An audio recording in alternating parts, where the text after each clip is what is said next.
কাটতে পারি। আল্লাহর সাথে পাল্লা দিয়া বান্দা দাড়ি কাটে, আল্লাহ দেয় বারবার দেয়, বান্দা শুধু কাটে। ও বান্দা ময়রা দেখ কবরে কি অবস্থা হয়। দাড়ি নিয়ে যারা কবরে যাবে তাদের দাড়ি থেকে কবরে নূর চমকাবে, আর যারা দাড়িটারে ক্লিন শেভ করিয়া করিয়া কবরে যাবে সেদিন তাদের এই চেহারাটা বিকৃত হয়ে যাবে, চেহারাটা হাইওয়ানের স্রোত হয়ে যাবে। ও বন্ধুরে আমার, এই চেহারার মধ্যে দাড়ি রাখতে পারলে যুবকদেরকে দাড়িতে যে কত সুন্দর লাগে যুবক তুমি নিজেও জানো না। ও যুবক, এই দাড়িতে যে কত সুন্দর লাগে। দাড়িটা তো দুনিয়ার সাধারণ কারোর স্টাইল নয়, দাড়িটা তো নেইমার মেসির স্টাইল নয়, দাড়িটা তো দুনিয়ার কোনো সিঙ্গারের স্টাইল নয়।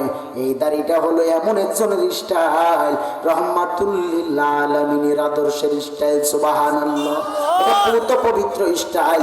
এই আদর্শের স্টাইলে নবীর আদর্শের মধ্যে কোনো দাগ নাই, কোনো কালি নাই, কোনো দাগ নাই।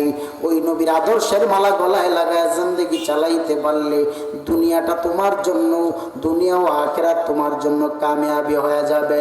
ও মুসলমানেরা আমার, ও যুবক বন্ধুরা, আর নামাজ ছাড়িও না, আর বেপরদায় চলিও না, আর অন্যায় পথে পা বাড়াইও না, আর গুনার দিকে দাবিত হইও না রে যুবক। ও আমার মাদার বাজারের যুবক বন্ধুরা, আর গুনাহ করিও না। দুনিয়া কিছুই না রে ভাই, দুনিয়া সারিয়া চলিয়া যাওয়া লাগবে। ওই কবরে কেমনে যাইবা, কেমনে কবরে থাকবা, হিসাব মেলাও। ওই কবর বড় কঠিন জায়গা, কবর বড় ভয়ঙ্কর জায়গা। বেঈমানের জন্য কবরটা বড় কঠিন একটা জায়গা রে ভাই। ও বন্ধু, দুনিয়া থেকে নেক আমল নিয়ে ইমানকে পরিশুদ্ধ বানায় নাও, খাঁটি ইমান ও আমল নিয়ে আর যাও।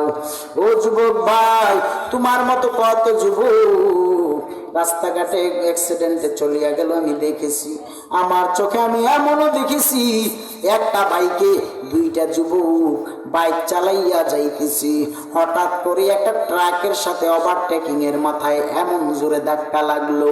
আমি তাকায় দেখি বাইকও নাই, বাইকের দুইটা আরোহী যাত্রীও নাই। এমন ভাবে অ্যাক্সিডেন্ট হয়ে গেল। আমি দেখলাম এমন মৃত্যু দেখেছি, অ্যাক্সিডেন্টের পরে চোখের জায়গায় চোখ নাই, মাথার জায়গায় মাথা নেই, হাত পায়ের জায়গায় হাত পা নেই।